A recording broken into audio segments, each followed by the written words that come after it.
Hello everybody and welcome to the Age Group Triathlon podcast. My name is Simon Olney, I'm a professional triathlon coach, and in this week's episode I'm going to be looking at how to balance triathlon training with your relationship. Now this is a very common issue that triathletes run into, and it's something that I work with a lot of athletes to help balance and optimize things. And I've also got a bit of experience myself, so I wanted to delve into this sort of tricky, sometimes controversial subject to try and help you find balance in this area. But first, I wanted to kick off by talking about the weekend of racing that we've just had. Now, firstly, I wanted to touch on Ironman Nice, which was cancelled. That's the 70.3 and the full distance, they were both cancelled. And I had a couple of athletes out there, chatted to them on the phone, and it, seemingly came out of the blue. They said, the athlete village was buzzing, it all felt like everything was normal, and then this message comes through, your event is cancelled. And it's an enormous blow. It really is a sort of, it's like somebody pulling the rug right out from underneath your feet. Suddenly you're there, you put all the time, energy, effort, money into training for this event, and it's cancelled. Now, the reason for this is the high temperatures that were forecast. So there was a high of 38 degrees that was forecast for the Sunday, which is the race day. 38 degrees is really, really hot. Okay, that is offensively hot. I think we can all agree. Now, that's not to say that Ironman races haven't been held in higher temperatures, which they have. But the decision to cancel the race wasn't made by Ironman. It was made by the local authorities. And the reason for this is that across France, 40 people have died as of when I checked on the Friday, I think it was. Yeah, the Friday. 40 people had died, including 4 toddlers, from this heat wave. That is a lot of people who have died. And apparently, in addition to this, of course, you have all of these people who've suffered heart attacks, who have found themselves in ill health, especially the elderly, because of this heat wave. As a result of this, the hospitals are overflowing. The entire health system is stretched to its limit.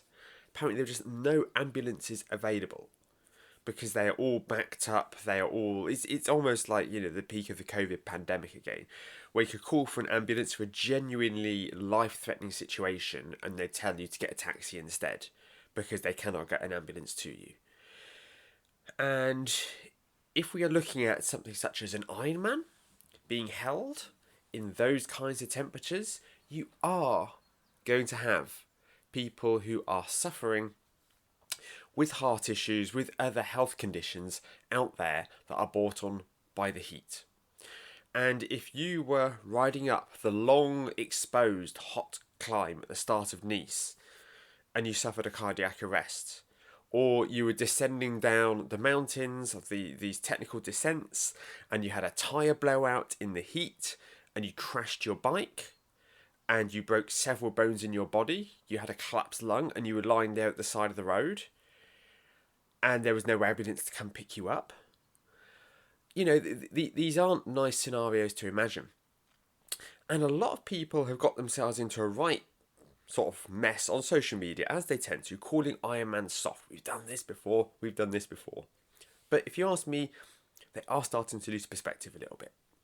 Because yes, we have all put in months of training to get to this point. But as endurance athletes, we push ourselves to our limit. That's part of an Ironman. That is just part of the day, is pushing our body to its limit. And we are not very good at knowing when it is that we need to just hold back a little bit, just slow down. You will have people who will pursue the same race plan that they plan to on the day, and they would then end up collapsing, having an issue on the run, on the bike, whatever it was. And if there was no ambulance to come and pick them up, there was no spaces in the hospital, there are no beds for them, who's going to get it in the neck? Well, it's going to be Ironman, isn't it? It could be all over the headlines. 3 athletes die at Ironman Nice. Race should have been cancelled. And for rent, I mean, obviously the decision was taken out of Ironman's hands, but it's one of these where you're damned if you do and you're damned if you don't. If you cancel the race, you upset a lot of people, but everyone gets to live. If you let the race go ahead, there is no telling what the outcome of that could be. I'd be very surprised if you held an Ironman on a day as hot as that without any real emergency services on hand, if there wasn't at least 1 or 2 deaths. And that just isn't a price to pay. Because at the end of the day, we are swimming, we are cycling, and we are running. We're not saving lives, okay? We are training, we're racing, we are exercising, we're competing in this challenge. And an Ironman race being cancelled is, at the end of the day, it's a pretty first world problem, isn't it? Now, I'm super passionate about triathlon. I'm sure that comes across through my podcast, that I really truly believe in triathlon as a sport. But when you're looking at, dozens of people dying around you, is an Ironman itself, really on that same level of priority? Because what you can do, your race has been cancelled. Now, I don't know what the official line is from Ironman. I imagine they'll give people at least a partial refund or a transfer to another race of the similar distance, because Ironman would have lost millions with this decision. But you can enter another race with the same fitness you have, go and crush that event, and in a couple of years gone by, you won't even remember what happened at Nice. Whereas if you did the race and there were people who died on the course, that is the kind of thing that's going to stick with you. Now, Ironman Frankfurt is another race that was held over the weekend, and is a famously hot race. Wetsuits are often banned, but this year it was due to be much higher. It was due to be, getting really quite close to 40 degrees. I know some people say, oh, I've raced in hotter than that. But due to consultations they had with, again, the local authorities and that, we're just starting to learn more about these things as we experience more heat waves of this like. They decided that they were going to shorten the course. Now, the 3.8 kilometre swim stayed in place, which to me, I think was definitely the right thing to do. And the bike was cut down from 180 to 125 kilometres. So it's still definitely over a 70.3, but it came short the full distance. And the run, it was cut from 42.2 kilometres to 21.1, so it needed 2 laps of the run instead of 4. I believe this was the right thing to do for the reasons that I touched on with Ironman Nice. Now, the fact of the matter is, it's clear that these heat waves are becoming more and more common. And Ironman, they're going to have to really think about this, and they're going to have to make these considerations going forward. I was very disappointed to see that Ironman put out a post confirming that Ironman Nice was going to be held in the summer again next year, because it's clearly a bad idea to be hosting these races at this time of year. And I think Ironman are really going to need to look at their calendar and go, look, we need to hold all of our events in the warmer months up in, say, sort of northern Europe, the northern states of the US, these areas that are cooler. And any races which run the risk of sort of having any heat-related issues, cancellations, we tend to have them at the start or at the end of the season, because this is going to become more and more common. Anyway, let's crack on to the subject matter at hand, which is how to manage triathlon training and your relationship. Now, I'm going to wager that a good sort of 70% of people, just on average, listening to this are going to be in some kind of relationship. Talking about sort of a romantic relationship here, and I'm going to be focusing somewhat on a monogamous heterosexual relationship, because honestly, that's what I know. I'm sure that there are lots of different considerations that you could have in any other kind of relationship, but I can't speak for those. So the language that I'm going to be using is going to be based on that. And for those of you who aren't in a relationship, but maybe you want to be in one, I'm actually going to drop in at the end a short section on a few tips for dating as a triathlete, which is something that I definitely struggled with a bit. I say a bit, to help you, point you in the right direction. Now, throughout most of this, I am going to keep the language as neutral as I can when it comes to the genders, because honestly, I find the gender wars exhausting. There are going to be a couple of exceptions that I'm gonna touch on, which are mainly just going to be due to do with hormones. but any kind of traits that are normally associated with, oh, women always want this or men never do this, I find it exhausting. I find it, in some cases, sort of quite offensive. Sometimes it's offensive to my gender, sometimes I'm offended for the sake of the opposite gender. But I'm just going to try and keep it as neutral as possible. So if you think I'm trying to include some hidden message in there where I'm trying to suit you, slag off men or women, that's not the case. And also, like, your relationship, it is individual to you and your partner. It is none of my business how your relationship works. What goes on behind closed doors is none of my business. As long as it's between two consenting adults, I don't mind. The information that I'm sharing is going to be based on my experiences, but also the experiences of clients that I've coached, people that I've talked to in the sport, how they've overcome things, how they have settled difficulties, and being able to sort of maintain this level of harmony within a relationship. Now, there is sort of a sexist saying, happy wife, happy life, which I believe works in both directions. I don't think that's gender specific. But the happiness of your other half and the health of your relationship has an enormous impact on all these other areas of your life. And so I do think that it is worth really investing time and not taking the relationship that you have for granted. Because this is a mistake that I've seen a lot of people make. Not necessarily triathletes, but just a lot of people. Where they get married, they take it's been a relationship they've had for several years. They stop making any effort. Oh, they're stuck with me now. And then one day the other half just goes, yeah, I'm done. I'm leaving. And the world ends up getting turned upside down. So if you've decided to train for a triathlon and is creating some friction in a relationship, which it doesn't always, but it has been known to happen, then my goal here is to help you just to kind of to smooth over some of these bumps as and when they appear, and to ensure that you can keep on with your triathlon training without that person feeling like they're being too neglected. Because if we are going to be training, especially for a longer distance triathlon, if we are going to be spending large amounts of time each week away from our partner, then that can definitely result in feelings of, sort of jealousy, abandonment. All of these emotions can bubble up, and they're not unreasonable for that person to feel. But one final disclaimer is I don't want you to go away and make any drastic changes based on what I'm saying here. Okay, most of what I'm going to be touching on here is simply around, have a conversation about this, talk it through, try and find a balance, try and find a compromise, try and find a way that will work. What I don't want you to do is to stop listening to this podcast and go, oh wow, that makes so much sense. Like, I can't believe I've never thought of that and that and that. And then you go to your partner and you've got this list of 6 things that you want to do together and do differently and all this, okay? Just go away, have a think about it, have a few conversations, because I don't know the dynamic of your relationship. The advice that I'm offering here, just because it's worked for me and my clients in the past, doesn't mean it's going to work for you. Now, I have heard of many people who have gone through a divorce during their triathlon training. I've actually seen some very unhelpful signs on Ironman race courses that people held up saying, if you're still married, you didn't train hard enough.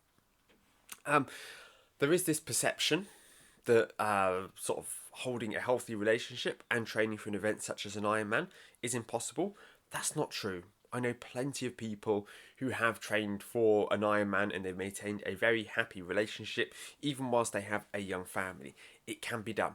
Does it require being married to the right kind of person? Yeah, I'm afraid it does.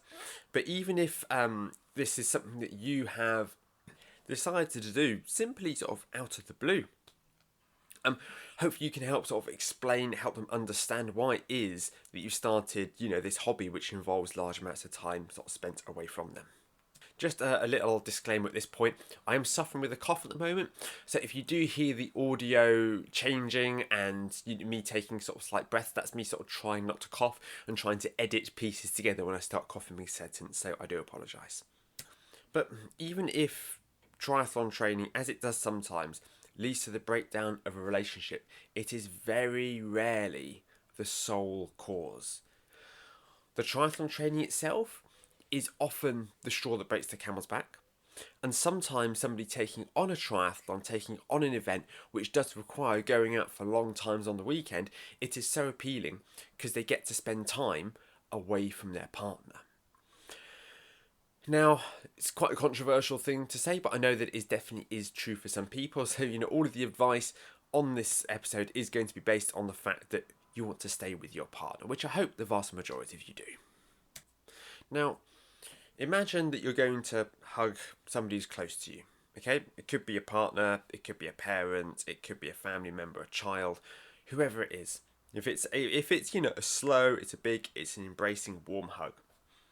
There's always one person who pulls away before the other. It's very rare that you both feel, right, that's enough at exactly the same moment. Now, this is just a hug. I can't think there have been many situations in which I've felt that I've been really shortchanged in a big, meaningful hug. But it's similar at the start of a relationship. So if you have been dating somebody for, say, something such as like 2 to 3 months, and for that kind of period of time, it's not uncommon for people for their entire life to be sort of based around this relationship, around this other person. But then again, after that kind of like 3-month-ish period, there's that sense of, no matter how much I like this person, like I've got to get on with my own life. And one of those will pull away and they'll not be spending as much time, they won't be dedicating as much of their energy to that relationship as they were before. Now, quite often this can be something that is imposed upon them, such as there could be this enormous project at work, or they could be moving towards a promotion. Something comes along which is even more interesting to them than this new relationship, especially if somebody suffers from sort of ADHD or something like that makes them a little bit flitty between different things. Which can leave the other person feeling a bit kind of put out. Whereas before it would be, oh, do you want to come over tonight? Oh yeah, that'd be lovely, I'll stay over and that. If you then make that same offer and you go, oh, yeah, no, sorry, I'm a bit busy this evening. It is very easy for the other person to feel, well, hang on, what did I do? Like, am I losing them? Are they moving away from me? And that isn't the case. It's just that they're getting back to life as normal. They come out of this kind of this honeymoon period in their in this sort of this new relationship, and they start thinking, oh, I really should be doing this, and I've got to get on with this, and this needs to be fixed. I need to organise this, and other things come into their life that come into focus they may have neglected over the last few months of this exciting new love that they have. And sometimes this happens with triathlon. They go from this harmonious, everything's lovely, I want to spend the rest of my life with you, this is everything I've ever wanted, to suddenly, I'm gonna be out for the weekend on a 3-hour bike ride, and I'm gonna be getting up early every morning and gonna be training, and this person can be left feeling, am I not enough? And there is this perception that training for endurance sport, training for a triathlon, is a selfish endeavour, which I push back on personally. On the one hand, yes, I can see that you are putting all this training so you can cross that finish line, you can get that medal, and you can have that experience. Meanwhile, your other half could be left at home with the children, with the family, with jobs around the house that you're not there to do. And I can understand there being this sense of resentment that comes with that. But on the other hand, I think that for most people, especially those that are drawn towards triathlon, if they were to spend 24/7 around their partner in the house, tripping over each other, neglecting their physical health, neglecting their mental health, that is going to be worse in the long run for the relationship. And the bigger issues with time spent training for triathlon, it's less so the emotional side, although that definitely can be there. That the question, does she want to spend less time with me? Is that why she's out on all of these long bike rides? But a lot of it does come down to the sort of the workload around the house. It is, well, he goes out, he does his long ride, he gets back, he's too tired to do anything. He just sort of then lazes around the house, has a nap, when I'm running around looking after the children, tidying this, cleaning this. It's not fair. And that's how resentment can start to build. However, if triathlon or any other sport is done in moderation, or as I'm going to touch on, you maybe focus on certain elements at certain times of the year, I do believe it can give you some time apart, which is healthy. But as long as you pick up the slack, as long as you are thoughtful and present at the time when you're not training, then it can actually really be a boon for your relationship, because it means you have your separate lives, you have your separate interests, you do things separately, as long as you still make the effort to come together when you need to. Now, when it comes to triathlon, if you are trying to decide which race to enter, or which days is best for you to go out to do your longer sessions, you shouldn't be making demands. So you shouldn't be there going, well, I need to do this ride, so I'm heading out on Sunday and you're just going to have to work with that, okay? That is not helpful. That is not healthy. That is not going to work. And that is going to cause a lot of friction. But neither should you feel that you need to be asking for permission at the same time, okay? Neither one of you should be in charge, really. You're a team and you should be working these things out together. So, if you are sort of chatting on a Sunday night with your other half and you share with them your training plan and you go, I've got this session this day, I'm getting up early this morning, I'm doing this, and I've got to get this long ride in. Is it better for me to do the long ride on the Saturday or on the Sunday? And they can go, well, we've got this, we need to be out early on Saturday because we're going to this event. And then Sunday, I've organised, we've got somebody coming over. That you can find yourself going, oh, well, actually, I don't have, there's no real opportunity for me to head out for this ride. You can then go, well, how about, because next week, the following weekend was supposed to be an easy week. What if I bring this easy week forward to this week, so it's only a 90-minute ride, and I get really early and do that, we can still go to the event, and I do the longer session the week after. Is that going to work? And that is the kind of communication, that is the kind of compromise that is going to allow you to be able to help maintain and sustain this relationship over a period of time. You're not sat there meekly asking for permission. You're saying, look, I've got this long ride to do. When is the best time to do it? Even if the answer is the weekend after. And you need to talk over when the best time is for you to even start approaching these goals, these races. You need to go, okay, well, I'm thinking of entering this race. So it is, it's an Ironman that I want to do, and I'm stuck between these two dates. Which races that we should do. We'll go out as a family and we'll enjoy it. And I'm trying to work out, when is the best time to do that. It's not only the decision of, which date should we go out as a family or as a pair? Where is it we'd like to go? Involve them in these decisions. It's really important. But if you are at work and sort of there are potential redundancies on the horizon, this might not be the best time to jump into this when stress levels are already going to be elevated.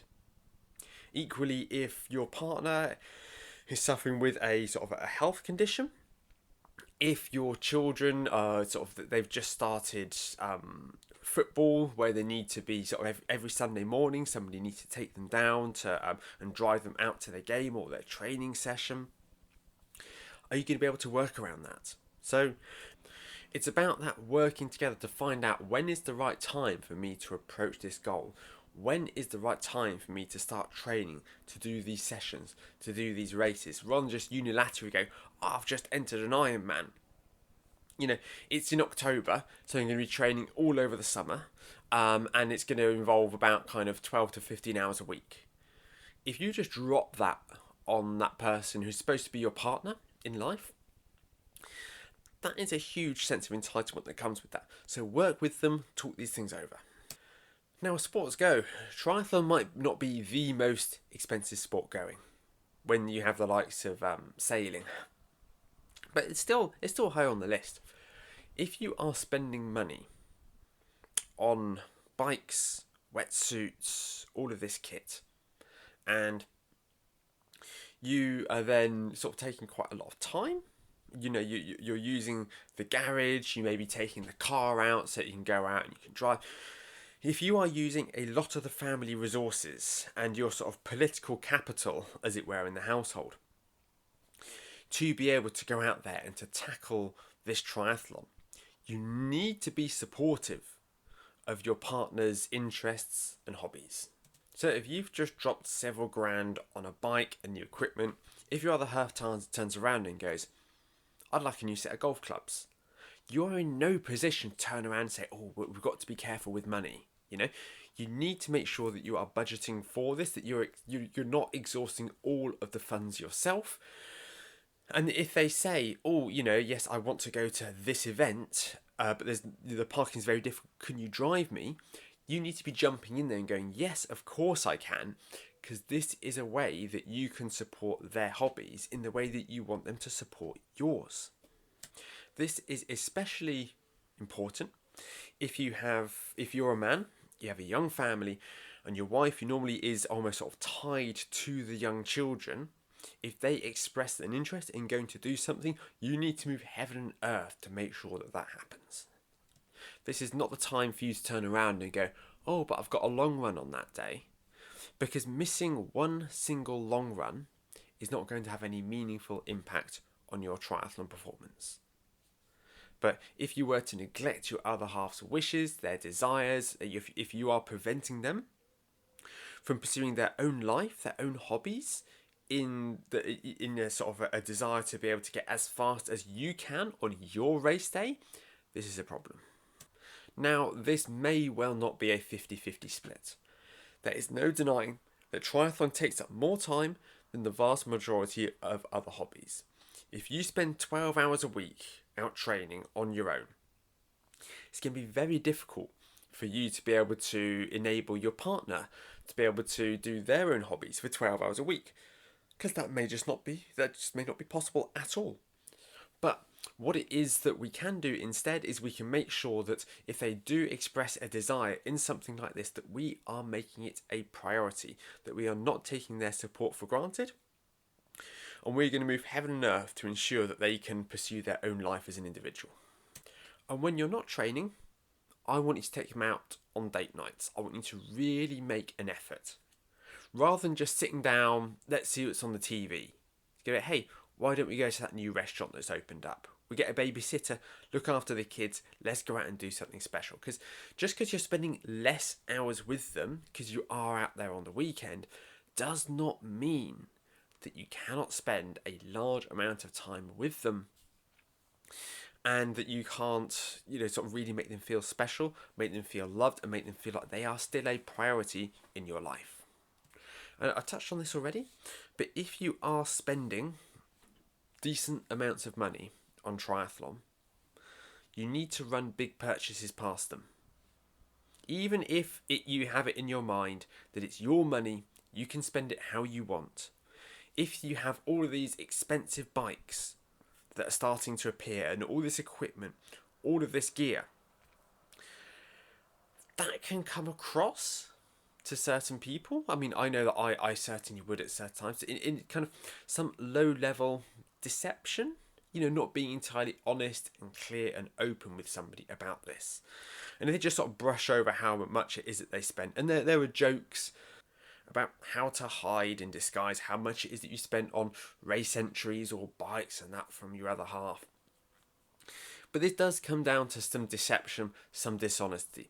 And it's the kind of thing that if you get found out, it isn't going to end well for you. It may just be, it may be that money isn't really much of a problem for you. And you're just trying to avoid getting it in the ear for buying another bike because you wanted to have a gravel bike. But if your other half finds out that you have gone and you've done these things without their permission or after they've told you not to, this is the kind of thing that can create a real, genuine problem further down the line. And this is even more important if you don't have all the money in the world. If things are kind of tight around the house at the moment and you're having to budget things really carefully, if you're still trying to pay off credit cards, I mean, I would say in that situation, if you are in that, a decent level of consumer debt, that probably isn't the time to start a triathlon. But if you decide to, then you need to make sure that every single purchase You run past them, get a second-hand bike, get the cheapest option of this, reach out, try and work these things out, communicate with your partner so that you aren't being sort of deceitful. And these are the kind of things that some people really can perceive as lying in some cases, especially if you have outright lied about how much you spent on a bike. And lying to your partner is just about the worst thing that you can do. Now, if there is one thing that Ironman is good at, it is marketing. And I tip my hat to them. They do very well with their marketing. And the idea of becoming an Ironman really is sold to you. And this suddenly becomes, if people, watch the videos, they consume all the content, this becomes their life's purpose, to become an Ironman. This can cause a complete loss of perspective, where all that matters in our life is finishing this Ironman. And this, I think, is especially true in much longer sort of standing relationships, marriages, 15, 20 years.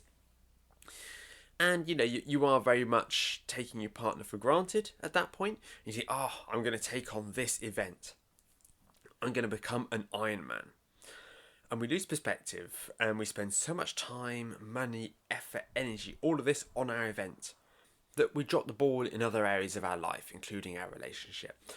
And in some cases, you even get people who perhaps have been unhappy in their relationship for some time. They're training for this event, and they go, well, if he leaves me, he leaves me. Or she leaves me, she leaves me. It is what it is. This is my true calling in life. This is what's making me happy. And as I said, I don't know what's happening in your relationship. But I think a lot of people, they take their relationship for granted far too much. And the result of this is that people can sort of find themselves entering these races, double down, and they can find themselves separated or divorced due to the strain that this has put on perhaps what's an already strained marriage or relationship. But the fact of the matter is that the Ironman finish line itself, it can be a really lonely place. Because you're there, you get the race day, there's all the hype, you do the swim, you do the bike, you're on the run course, everybody's cheering, you feel like an absolute superhero. You run down the finish chute, they declare over the loudspeaker, you are an Ironman. You get your medal, and that is it. That is your moment. And you feel like all of that hard work was worth it. And then you walk through into the tent, and there are a few other Ironman athletes. They're sat down chatting. You can get your post-race massage, you can get your pizza, and then you step out of your tent. You go, well, what now? I guess I'll go back to my rented flat that I had to sort out last minute and go back to work. Because the post-triathlon blues are a very, very real thing. Whether it's your first sprint, whether it's an Ironman, there is always that come down. You've gone from having this real sense of purpose, getting up every day, I'm going to do this, I'm going to achieve this, and then you achieve your goal. And after you achieve that goal, that is when you need your support network. That is when you need people around you who can help you find that sense of normality again. Even if you go, that was the best thing I've ever done and I'm signing up for another one, you still need to have an off season. You still need to have time between races. And this contrast from this real preparation, this real build towards your race, crossing that finish line, feeling like a demigod, and then just going back to normal life. That is the point where people can start to realise that either, in some cases, if that relationship has fallen apart, or even if that training has put such an immense strain on that relationship, it's only when you finish the race you realise just how bad things have got. That is when you are going to think to yourself, wow, I should have paid more attention to what was going on. Now, I can see how for some people there could be an appeal in isolation. Thinking, wow, actually I'd almost prefer it. I could really focus on my goals and myself if I didn't have my partner, my family, all of this, whether on a temporary basis or even on sort of a long-term basis. It's a bit like, people who think, oh, you know what, this relationship, I'm not so sure about it. I think I break up with them and I find someone else immediately and I can, be young, free and single again and sleep around and discover myself. And we all know that very rarely happens. More often than not, it ends up with somebody being really lonely, confused why they can't find a date. And the same is true in this context. You may think, I have all this time for training, I have my independence, I can pursue what's important to me. But we need a support network if we are taking on a big challenge. On the one hand, this can be an emotional level of support that you're looking for. So you're looking for somebody there who can pick you up if you have a disappointing session. You're looking for someone who is going to be in your corner, looking for someone who is going to be encouraging you to get out there on days when the motivation maybe wouldn't quite be there. Okay, you're looking for someone to be able to lift you up. You're looking for someone to be able to sort of to carry you through on the times when you really are tired. But the larger element, I think, especially when it comes to if we're putting in big training weeks, is you need someone to help with the behind the scenes areas of the training. So this can be things that are as simple as washing all your cycling kit. This can be things such as having a coach that you can outsource all of your training plan, training writing, data analysis to. You can also look at outsourcing your bike maintenance to a bike mechanic. If you are going to be spending 3 hours in the garage with Allen bolts and tools and assembly grease, when your partner is inside doing all the cleaning, doing all the hoovering, looking after the kids, this is a chance for you to say to them, look, would you rather that I drop the bike off with a bike mechanic? Obviously, it's going to be a bit more money, but you'd rather that I do that so that I can focus on these other areas, I can help you out, or just spend more time with you, okay? We need to start thinking about not letting our ego dictate this. Oh, well, I can't ask for help. I'm going to do it myself. I'm going to be the big man or the big woman, and I'm going to be independent, and I'm going to go and I'm going to complete this event completely off of my own back. And instead say, look, if I hire a coach, if I get this bike mechanic to solve all of my problems, that's probably going to free us up around about like 3 or 4 hours a week that we can have back. Is that money that's worth spending? But it's important that you don't assume what it is that your other half wants. Because it's very common, I think, for, a lot of people. I know I treat others as I'd want to be treated myself. I know that there are a lot of people who are the complete opposite. They treat other people like dirt, but still expect people to worship them. But I think the majority of us, we're decent people. Using an example, if I am feeling, a little bit down in dumps, I will sort of want it if, sort of my partner comes along and sits close to me, sort of puts an arm around me, pulls me close, kind of just gives me a bit of like that physical, like, it's going to be all right. And so that's what I will, that's what I'll instinctively do to her. Whereas for some people, that may not be what it is that they want. If they're feeling a bit down in dumps, they might want a bit more physical space. But these are the kind of things that you generally have a bit of a discussion with as you get to know a romantic partner and you find out what it is that they want. And the same thing is true when it comes to making time and that for them, is that you can say, I appreciate I've been spending a lot of time away doing this, focusing on these things. I was thinking of doing this, or I thought we could go here and do this. Should we go on like a little bit of a break together? What is it that you'd like? How can I make it up to you? Because I'm aware that I'm asking a lot right now. Rather than just turning around and going, I've booked us a holiday. We're going to go away, and to make up for the time that I spent away, I'm going to do this and this and this. Because they may think to themselves, they may be thinking, I'm so behind with everything in the house that this holiday that you've booked, it's just added to my stress levels because I know that I'm going to get even further behind on what really matters to me. Look at the state of the garden. We're halfway through that renovation, that room that we still haven't made progress on. And you think our holiday is the right thing for us at the moment? So ask. Say, how is it, I know that I've been asking a lot. I know that we're coming into this phase of training that is especially important, especially impactful. I've got an easy week coming up next week. What is it that we can do together so I can make it up to you? I know some people may think that's unromantic. I may know that some people think, oh, well, I'd want to surprise my partner. And again, it's your relationship. You know your other half. You know how that's going to work. But just especially if you spend money on these big things, or you decide what you're going to do together one weekend without consulting with them, they could turn around and go, but I've already agreed to do this. And the holiday you can't get a refund on. So just ask them, what is it? How is it that I know I'm asking a lot right now. How is it that I can make it up to you?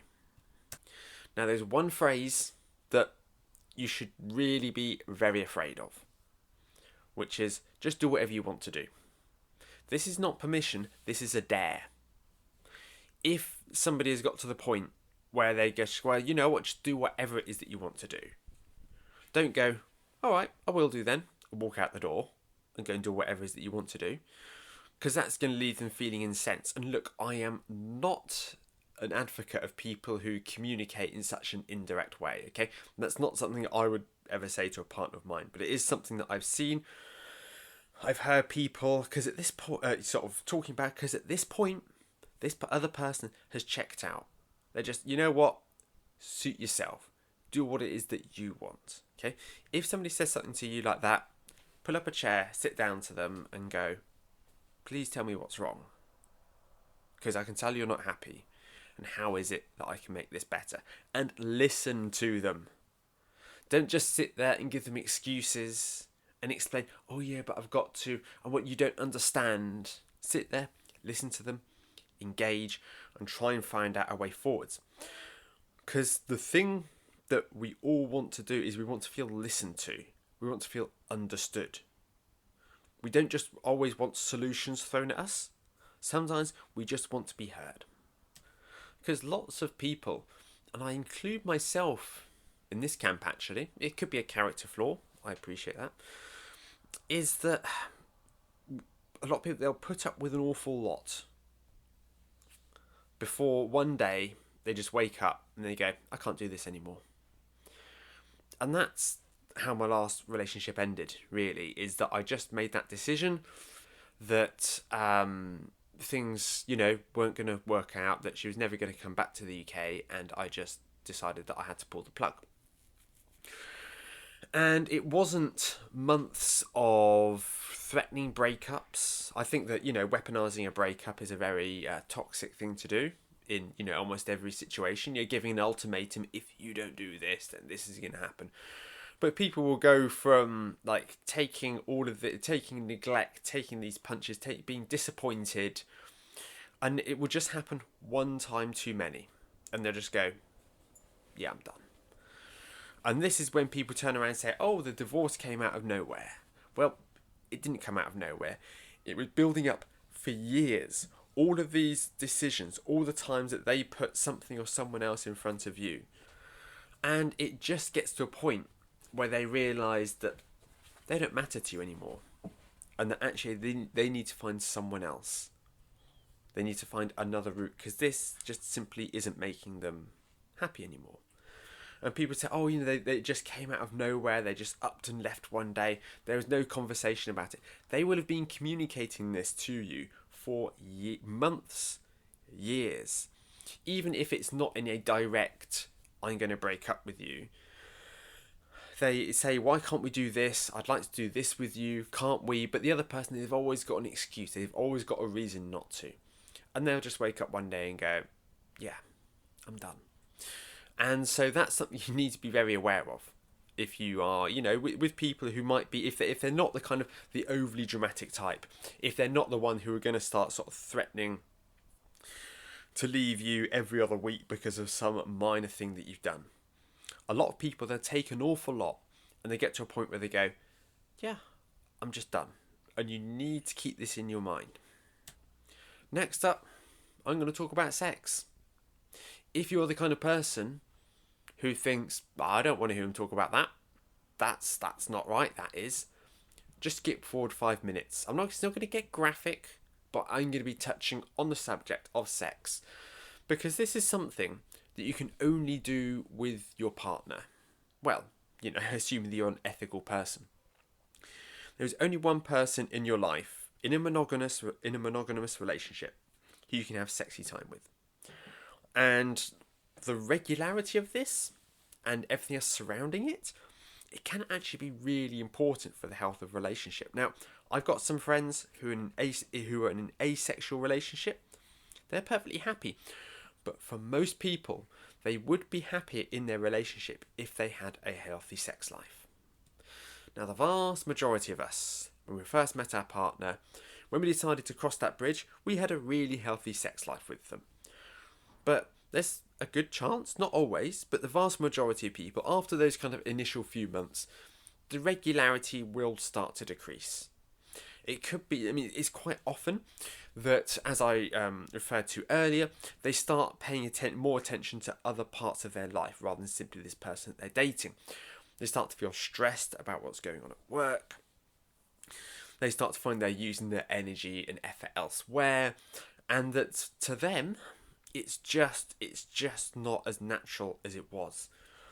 And I think, from what I understand, having talked to, many women who I've been with on the subject, that sex for women is more of a kind of, there's more of an emotional investment, both in the person and in getting into the mood for it.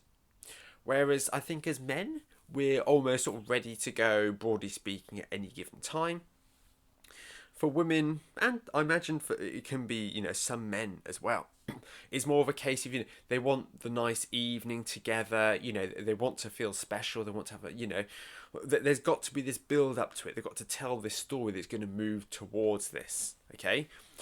Going to bed together, rolling over, and going, how about it then? Probably isn't going to cut it a lot of the time. Of course, different times of the month, this can change. But the majority of cases, there is, for two people, for sex to feel good and natural, and for both people to enjoy it, there's got to be this sense of real intimacy, this sense of closeness between people. And if one of you has spent all day off out riding their bike, this is the kind of thing that can really impact on that. If somebody isn't feeling like they are special, if they feel they're being taken for granted, that is going to reduce somebody's desire. Equally, if you are training for a triathlon and you know that you need to be up at 4:45, you've got your alarm set for tomorrow, so that you can make sure that you get down the pool for the master's session that kicks off at 5:30. And because you're going to be up at 4:45, you're going to bed at around about 9:30 while your other half is still up. And if you're going to bed at separate times, this is the kind of thing that's going to kill your sex life. Now, while I think that scheduling sex, it's not very sexy, is it? It's not really, unless it is something that you've been with each other long enough and you've actually worked out that, if you go, oh, well, if we do like Wednesdays and Saturdays, that's just kind of our thing and we kind of naturally fell into that. Yeah, fair enough. But sitting down with your partner with a diary and going, so when is it that we should make sure that we go to bed together to make sure that we're both there for sexy time? That's not the mood. That's not what we're trying to create. Okay, but if you can ensure that there are at least some days of the week where you're going to bed with your partner, that's going to help not only from when it comes to the chance of sex, but I think it's also just going to make you feel closer. If you can have a bit of a cuddle, go to sleep together, it just builds that bond. If you're going to bed really early and you're getting up really early and you never really have any interactions with your partner around bedtime, that is the kind of thing that can move people towards feeling like roommates. Now, if we are doing an evening training session, I don't want you to get back from that training session. It's been intervals with the run club, and you get back and your other half is there. And they're clearly, a bit in the mood, and they're beginning to initiate some things. They want a bit of attention, and you just go, I'm too tired, not tonight. Because it's a bit like, oh, I've got a headache. It's that kind of brushing aside. Again, I'm sure that some people genuinely do have headaches, but it does have a history of being a bit of a limp-wristed excuse. And the same is true with, if you get, I'm tired from training, because especially if they don't particularly want you doing the training in the first place, if you're then using that as an excuse not to be intimate with them, that's not going to go down super well. But if you do say, if they are doing this, and you can say, look, we see how we get on. But honestly, like, my legs are pretty sore, so if you wouldn't mind just getting on top, and I'm happy to do this for you, but you might need to do a bit more of the work today. Again, it's finding some compromises here. It's finding ways to try to maintain the things that are important in a relationship. Because I think we all want to be desired. We all want to feel that our partner wants to sleep with us, even if we don't particularly want to in that moment. I think that you can have somebody who can brush their partner aside a dozen times, but the one time the partner goes, "Oh, sorry, no, I'm not really in the mood," they suddenly feel, gutted, unattractive, ugly. What is it? What have I done wrong? We all want to feel that the other person wants to, has that sexual attraction to us, even if we don't want it in that moment. And so as triathletes, we need to make sure that we're trying what we can to ensure that we're maintaining something close to the same frequency as we did before we started training or when we're not training. Again, it may not be exactly the same frequency, especially if bedtimes don't line up, but if you know that your energy levels, they're just too different at the moment. If you feel that you're really struggling to find time to make it work, why don't you try to seduce them in the daytime? Why don't you try to find something, once you get back from a long ride, and you have a nap, and you then invite them to bed, and just see if you can find other ways to make it happen, other ways to keep that sex life going that doesn't have to rely on you both, being in the mood at the same time, especially if you have different energy levels. Now, if you've been with your partner for so long and you feel that your sex life has kind of fizzled out, if you're just sort of really getting into triathlon, this is the kind of thing that can actually reignite it. If you, through your training, starting to maybe lose a little bit of weight, you're starting to feel more attractive and your partner's perceiving you as being a bit more attractive, if your mental health is improving, if you're feeling less depressed and anxious, and more relaxed, more confident. These are the kind of things that we all find a bit more attractive. And perhaps even if you're not tripping over each other 24/7, if you are, if the kids have left home and you just seem to spend all day milling around each other, if suddenly you're not spending so much time in each other's grill when you're maybe sort of winding each other up a little bit, that is the kind of thing that can bring back a little bit of that magic as well. So a little tip here for the men is that I've been told by a number of women that they don't really want to sleep with people they feel that they have to look after.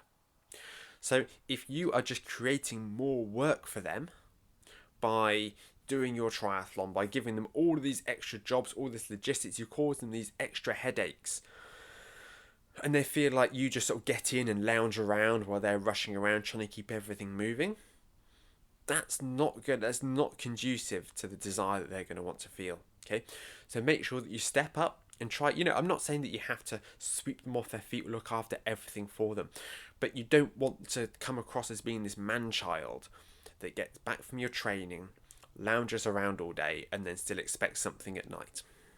Now, many athletes who follow a training plan, they might feel like a failure if they don't hit every session, and they will really put their foot down and go, well, I've got to do this bike ride, so you've got to figure it out. Or I need to go. I'm sorry, I can't go and I can't meet your mum for lunch, so I've got this big swim set that I need to do. It's the only time that I can fit it in. Okay? This is not a big issue. An individual session that you do is not going to make an enormous impact on your race day performance. What's going to make a big impact on your race day performance is ticking off repeatedly lots of sessions for weeks and months in a row. That is the really important part. What's less important is those individual, no matter how big or intense that session is, you are not going to notice the difference if you just miss one or two sessions here or there. So if your partner really is pushing back very hard on you doing this bike ride, and you're trying to push back, well, this is what the training plan says, just let it go. Whenever I write a training plan, I only expect an athlete to be able to finish 80-90% of the workouts. If I wrote a training plan that would only get somebody around if they hit every single workout, I wouldn't be a very good coach, because we're all going to miss workouts, and you need to pick your battles. You cannot put your foot down over every single long session or key run session, long bike ride, because you are going to find yourself, I say political capital. It's sort of almost same, but just, with your partner. You have to know when to put your foot down and when to go, look, I really got to do this. As opposed to, look, it's no big deal, I'll shorten it or I'll miss the session altogether.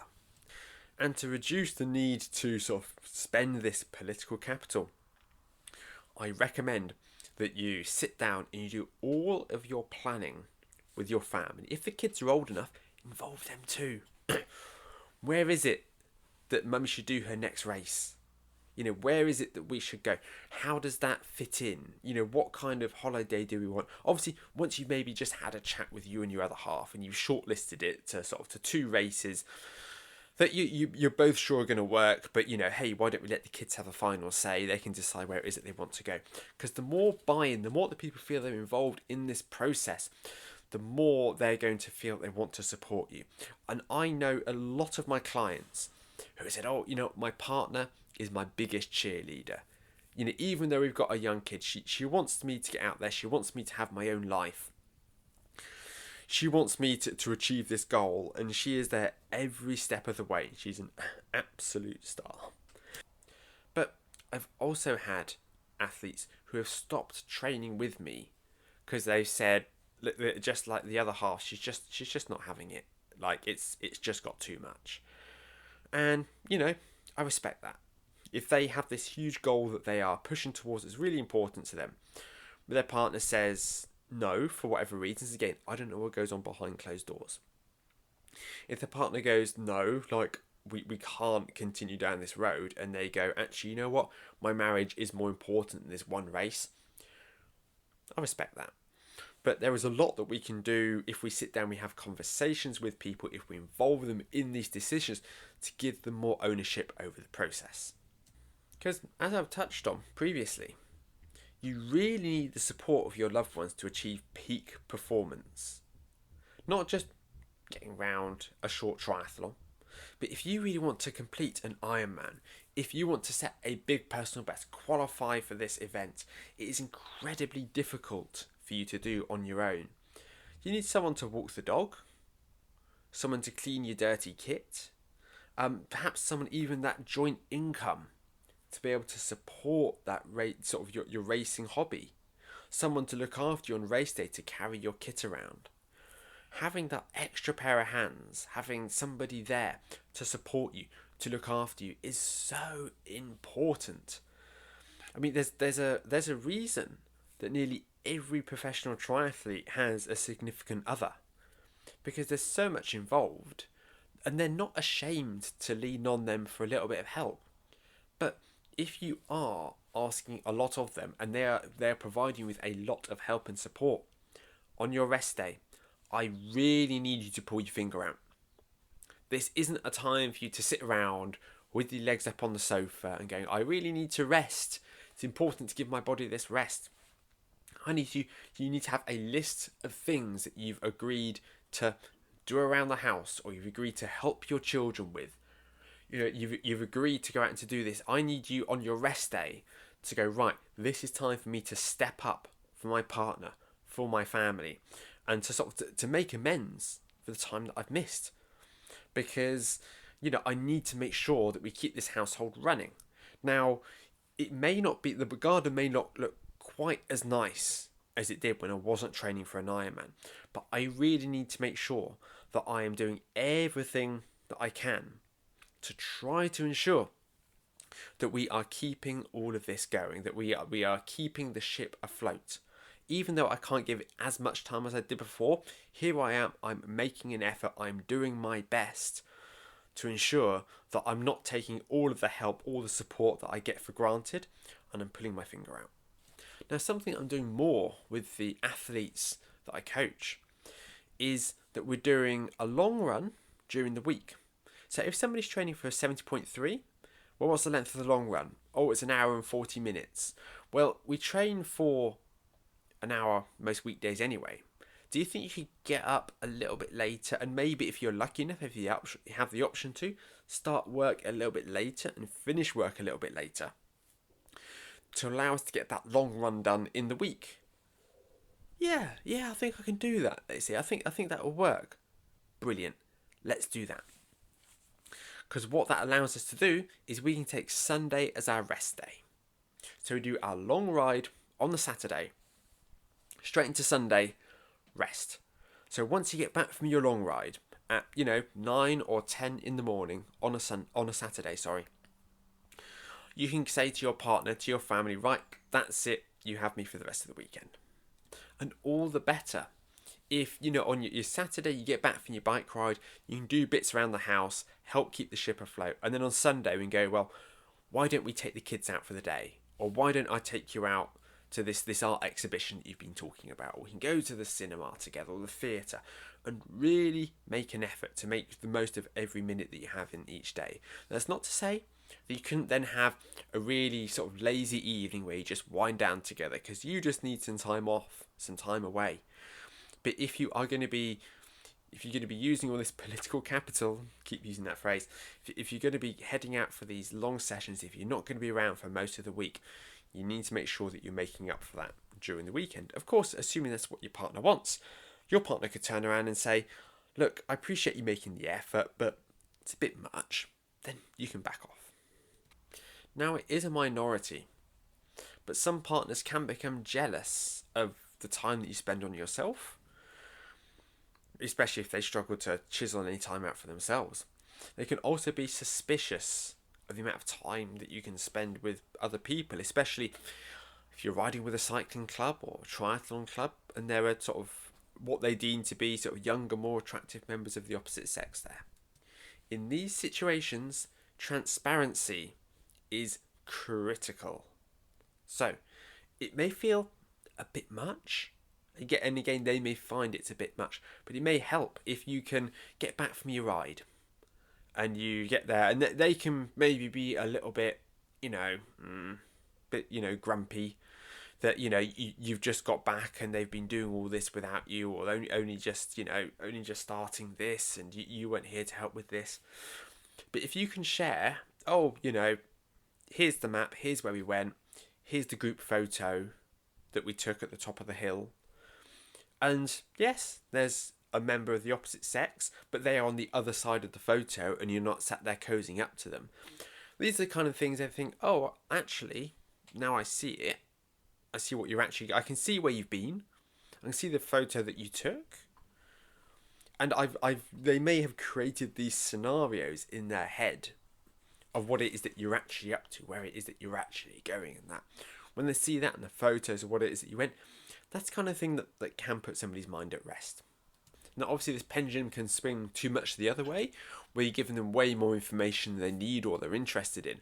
Or it could feel like you may be trying to cover something up. But if you can sort of share this information with them in sort of a light-hearted way, oh, look where we went and the size of this hill and that. It's the kind of thing, again, they feel a bit more involved with the process, and they'll hopefully feel, if there was any suspicion there, that should hopefully dampen that a little bit. But if it's there, ask them, if it's an issue that sort of keeps coming up, ask them, look, what is it that I can do? And if the issue is less with the fact that you're out cycling and doing the training, more the fact they feel threatened by this specific individual that you maybe mention a few times in conversation without really thinking about it, ask yourself, well, do I need to reduce the time that I spend riding with this group? Hopefully not stop altogether, but do I go out and do more solo rides so it doesn't feel like cycling is an excuse that I'm trying to find to see him or her, and instead, actually, I just want to ride my bike. And something you can look into to really help with just sort of general transparency and also logistics is look into home training solutions. So it could be, if you have a large enough place, sort of get yourself a home gym, get some weights in the garage, get yourself a turbo trainer. Most triathletes will have this anyway, but if you can do, if you know, oh well, I've got this 3 hour ride on the schedule, yeah, but I need to head out and, you know, you need to look after the kids. Go, okay, well, I can do the 3 hour ride indoors. Sure, I'd rather do it outdoors, but I can do it indoors. I can be in the house with the kids and I can keep an eye on them. You know, no headphones, not going to be watching anything, so that the kids can come and they can grab me if they need me. Okay, this is the kind of compromise that is sort of really helpful. Treadmill, you might even be able to look into a treadmill if you're lucky. If you are somebody of a certain level of income, then maybe even getting an endless pool installed is something that could really help free up. And you can then do nearly all of your training from home, especially if you have a young family. I mean, to be honest, if you have young children, then you probably don't want to be swimming in an endless pool because they wouldn't be able to get your attention. But if you have older children, they're not quite ready to be left on their own yet. Somebody needs to be in the house with them, but you can go and they can come grab you if there's an emergency. These are the kind of things that can really help, and your partner will just feel that bit sort of closer to you. Now, involving your partner in the training session itself, it can be tricky because even if they also swim, cycle, or run, then it can be hard to make sure that you are sort of, if you're going out for a run, you're going to need to run this far at this pace, and they may just be up to only about 5k at a slow pace. Well, I know athletes of mine who they'll do the first 5k at a really genteel pace with their partner, and then they kick on and they do the session that I set you afterwards. Or in some cases, it's going to be a case of, you know what, why don't you cycle alongside me when I do my long run? I'm going out for 90 minutes. You know, if they've got a bike, you know, why don't you cycle alongside me on the canal path and we can have, you know, a bit of a chat, feel like we're sharing that time together. That's something that could work. Swimming, I go lane swimming with my other half. I took her for her first proper lake swim on the weekend, and I kind of floated along around her as she was breaststroking her way around. It was a nice way for me to include her in the training. She feels a bit included. And when you share these physical activities with someone, that does, you know, it causes the release of hormones which make you feel closer. Something else that can really help is if you sit down and you share the rationale behind the training with your other half. So that could be sitting down and sharing your training plan. Look, I've got this long week here, but there's this easy week here, and I'm doing this. And the reason I do these kinds of sessions is to help me improve this and do this. And so they can actually start to understand what it is that you're actually doing with your training. And that can help it make a bit more sense. And so rather than them thinking, oh, you know, she's just disappearing out for hours on end, you know, I don't know what it is that she does, is that you can actually understand, oh, well, you know, well, today I know she's doing those hill rep sessions and she's doing this work on the track, or, you know, or he's doing these long rides because he needs to stimulate this kind of adaptation for his race. There is a massive amount that we can do, that we can help our partners understand by sort of sharing the why behind these things. Now, they may not be interested whatsoever, but for some people, just having that extra level of buy-in and understanding when the training is going to get harder, when it's going to get easier, it just helps them rationalise those things that bit better. Now, if there is this, you can tell that there's a simmering resentment or jealousy or suspicion or anything like that regarding the training, just sit down and have a difficult conversation with them and go, I don't think this the amount of time that I'm spending is making you happy. I can see that. This is really important to me. This is a really important goal for my health, for my fitness, my sense of being. I want to find a way to make this work between us. How is it that I can help ease some of those fears, make it better? And if you sit down and you ask them, how is it that I can make this better? They may come out with, well, you know what it is, I really need help with this. Or there's a chance it could leave them a bit stumped, because they realise that actually what they've been experiencing is this series of emotions but that when, you explain how important it is to you and how happy it is that it makes you, they may not actually have a really easy, simple solution for it.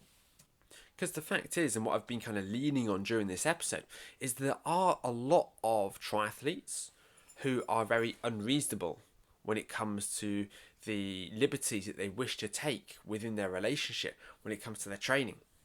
But we have to be honest and go, there's going to be an awful lot of times where somebody's non-triathlete partner can be unreasonable themselves. And if you can flip the script around and go, I'm sorry that you're feeling neglected, but how is it that I can make it better? What is it that we can do?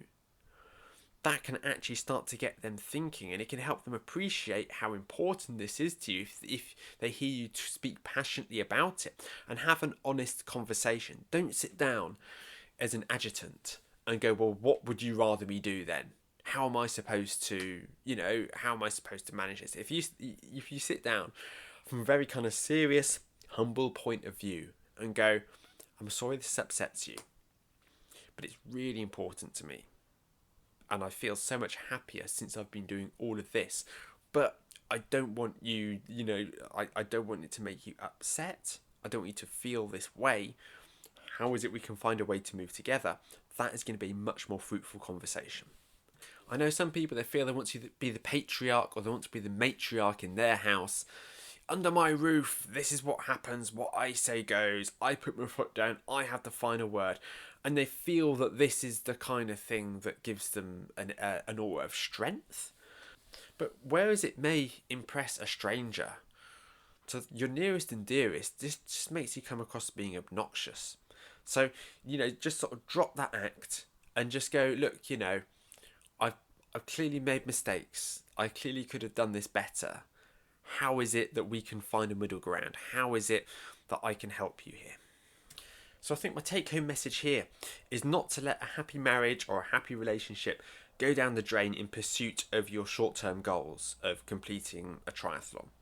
Because it may feel super important to you. It may be your reason for getting up in the morning. It may be what drives you, and that is fantastic. It could have given you a new lease of life. And I'm so happy for you that it makes you feel that way. But we do need to remember the long picture, and we do need to understand the grass is always greener on the other side. If you think to yourself, oh, well, I'm going to do this, and if he doesn't like it, if she doesn't like it, tough, because this is who I am. This is the new me. This is only a short-term period. This one race that you're preparing for, this is only a short-term project. Obviously, I want you to stay in triathlon for years to come. But if most of these sort of flare-ups, these tensions in relationships occur when somebody has stepped up to the full distance or to a 70.3 for this one event, where suddenly they're taking up a lot more time than usual. Is not to sort of let your relationship run out of steam in the name of this one issue, and to instead find a way to work with someone, because once you complete that goal, you're then going to need that support in future. So the fact of the matter is, relationships are hard.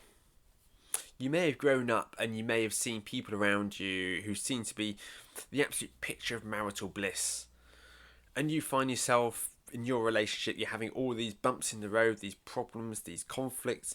These are things that all couples experience, but just don't tend to talk about it.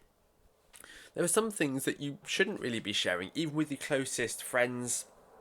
And as a result, we very rarely get the lowdown and really understand what goes on in each individual relationship. And it's normal to have these conflicts. It's normal to have these disagreements, these upsets. It is just part of building a life together with someone.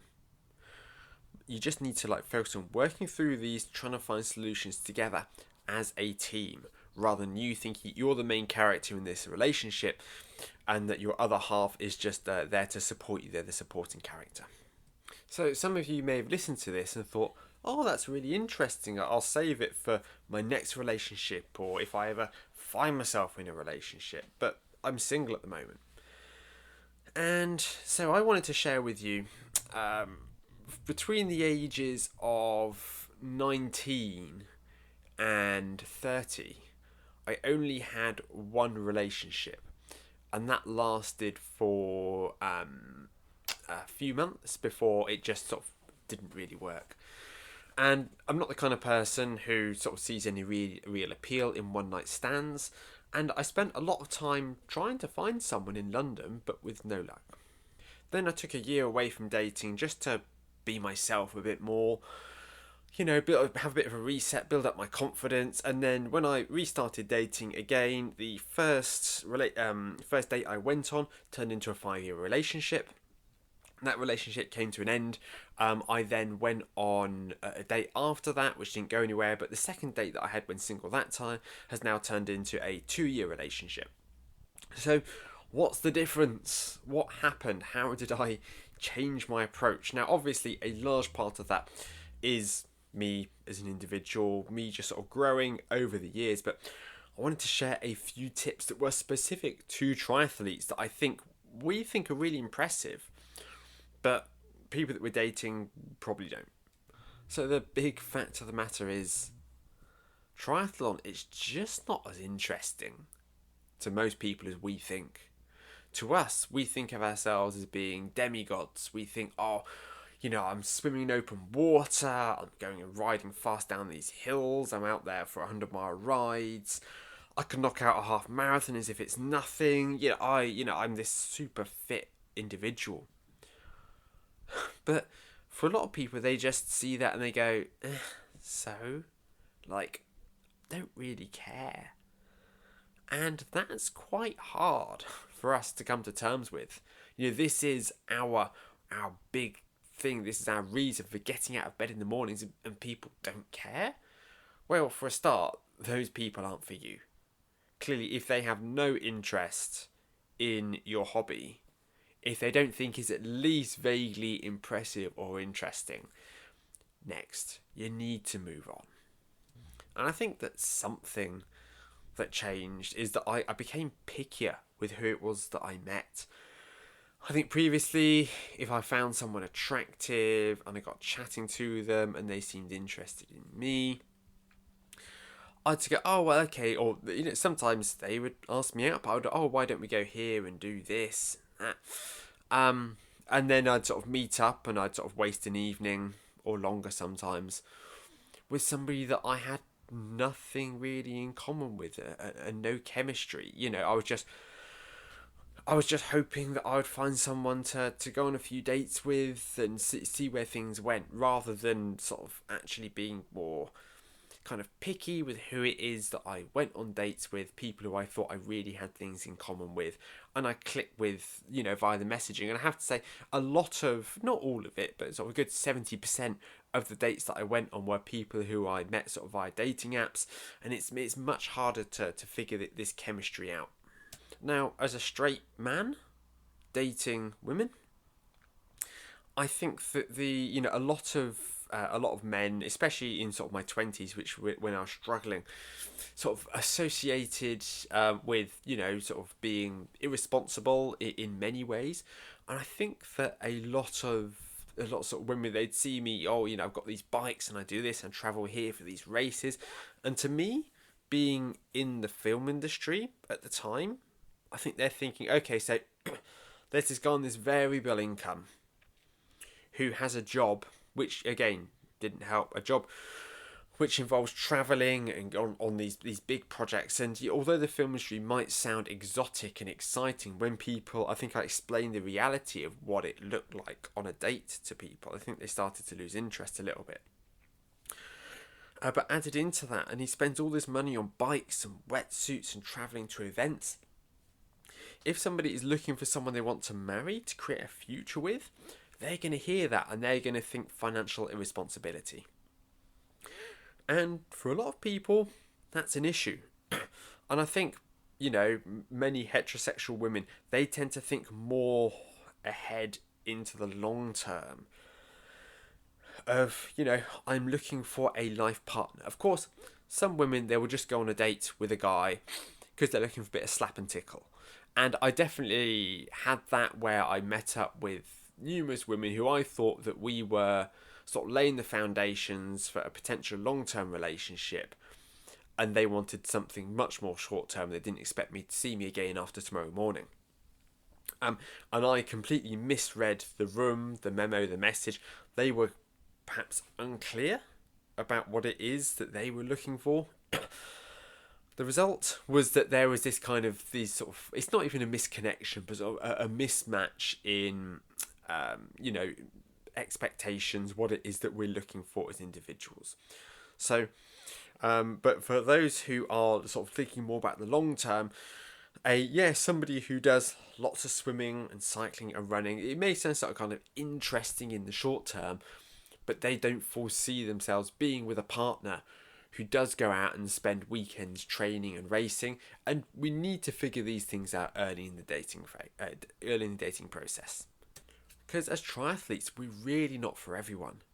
There are a lot of people who will feel a bit intimidated. I mean, I've talked over issues potentially around sort of jealousy, money spent, things that our partners could perceive in us that we need. It's going to be a deal breaker for some people, and they're going to go, actually, I just want a man or a woman who's going to be at home all the time, who is on hand, to help me and with whatever it is that I need. And they've obviously got a mismatched expectation of what they want from life relative to you.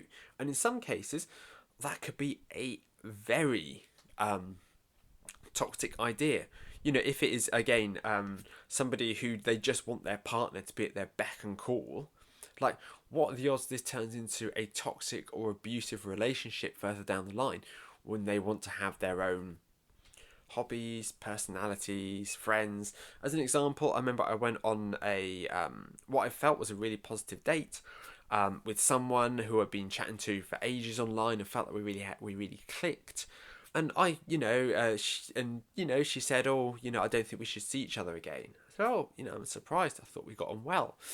And she said, "Oh, well, I just felt that I said, is there anything that I did wrong? Because, I thought that we had a lot in common." She said, "Oh, I just didn't think that you really seemed that interested in me." And I thought, I remember I asked her several questions about her family and sort of her hobbies, and not really sure what it is, could have done wrong. And then I remember I asked my best friend at the time, and she said, well, maybe she just wanted it to be all about her, and maybe you're better off, not seeing her again if that's the case. And yeah, I think we have this idea in our heads of, if we don't get a second date, then we did something wrong. But sometimes it can just be an incompatibility, or they're looking for something different from a relationship than we are. So it's not always that you do something wrong, it's just that person's not right for you. But having a personality and interest outside of triathlon is so important.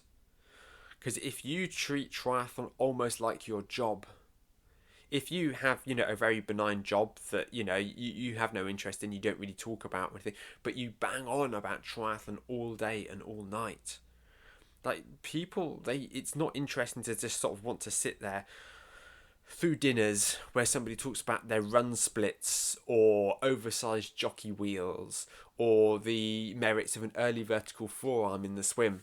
People, they're going to want to, especially if they have no interest in triathlon, they are going to want to know that you have other interests, other personality outside of the sport. And that is what's actually really going to sort of make people attracted to you. I know a lot of people put far too much effort and time into trying to be different. And I've always wanted to base myself on my merits rather than what it is that makes me different. What is it that makes me different? I do Ironman triathlons for fun. As opposed to, what is it that makes you different? I've got, I wear this kind of clothing, or, I do this with my hair, or I have these tattoos. It's a similar kind of, we're looking to make ourselves stand out and be a bit different, because you don't just want to be beige and boring. But there does come a point where somebody becomes a bit obsessive about something, and that's not a good look. As some of you may know, I have an interest in nature. I have a part-time job as a wildlife educator, do like pond dipping and mini beast hunts and stuff like that with kids. And so the dates that I went on that were successful, that started these sort of happy long-term relationships, I managed to find somebody who was interested in nature. And I said, hey, why don't we go for a walk, around, somewhere quite public, with it being, especially me being a man, taking women on a first date. Let's go to this sort of well-populated area, but it's a large park, or around an arboretum is one of them, and sort of chat in nature, discuss these things. And I've got the triathlon side of things, because that, for me, it's my job and my hobby, so I need something else to talk about. Talked about nature, we talked about our shared interests, and I also talked about all of the other things that I do with my time as well. Oh yeah, even though I do triathlon, I still enjoy sort of going out walking and sort of playing computer games and do a bit of art, and these are the kind of things that they just make you feel that bit interesting as a person. And that is what a lot of people are looking for. They don't want somebody who is boring, but neither do they want somebody who is obsessive. They want somebody who is sort of well balanced and also competent in various areas of life. Somebody who can cook for themselves, somebody who is a homeowner, somebody who, like the fact that I had a dog, I think when I started dating that second time, I think really helped, because people are like, well, if his dog is happy and healthy, that's a green flag in who he is as a guy. Like, because he's clearly kind and patient, and he looks after that dog, and hopefully he'll look after me. So don't wear your Iron Man finishers t-shirt to your date. Don't turn up in a baseball cap that has Canyon written on it. And talk about your friends, talk about your family, talk about your dreams. Move on beyond triathlon, because again, it can get a bit of a bad rep. It's the idea of sort of a triathlete in itself, I think, is quite attractive to a number of people. Oh, they have some discipline, they have hobbies, they have an interest, they achieve things. They may well have friends, and friends outside of work. There is a lot that's quite healthy about it, but you also need to make people realise that that is not who you are as a person, that you have more of a personality than a brick wall who does triathlon. Be your unapologetically weird self. Don't try to hide things unnecessarily in an aid to pretend that you're someone that you're not. Just, I'm an open book. This is who I am. And whatever you do, don't try to date someone with the plan to turn them into a triathlete. That is a horrible thing to do. I'd say it's quite a manipulative thing to do. If they show an interest in triathlon or wanting to pick up one of the sports, nurture that, help them get started. But if you think, oh, this person, they're great, they're lovely, it'd be perfect if they were a triathlete, so what I need to do is I need to slowly introduce them into the sport. No, don't do that. That's really toxic, that's really horrible, and you're going to waste both of your time. Dating inside the sport of triathlon itself, it may seem like the ideal solution. I'd be very careful in a club environment, because if you date someone and it doesn't go well, then that is perhaps going to end up creating sort of a sense of sort of animosity in the club, especially if there's something really quite badly went wrong, or one of you cheated on the other or something. One of you may have to leave and sort of find another club. But even if you sort of meet somebody in an event or something, I'd like to think there's been at least one conversation on the Ironman race course, a triathlon race course, that's resulted in someone being asked out for dinner after the event. I'd like to think that has happened at least once. If you meet somebody just sort of organically within the sport, that could be perfect. But also, if one of you is notably slower than the other one, that can create a little bit of friction. If you want to go out, if you're a bit faster than them, and you say, well, I'm going to go out for my ride, and go, oh, I'll come with you. And you're thinking, well, no, because I need to do these intervals. They go, but I want to be with you. I want to do this ride with you. It's not the perfect solution. There is still going to be an element of negotiation and compromise there. So don't think that dating a triathlete would be the solution to all of your problems. And remember that the person who you start dating is not the same person you're going to end up being with forever. You're both going to change over time. It may be that you get more into your triathlon, and maybe they're an existing triathlete and they fall out of the sport. You are dating that person for their personality, for how well you get along, for that rapport that you build, for the love that blossoms. Don't try to pick someone simply based on the sort of the individual circumstances when you first meet, because that is going to change over time. that episode turned into a bit of a monster.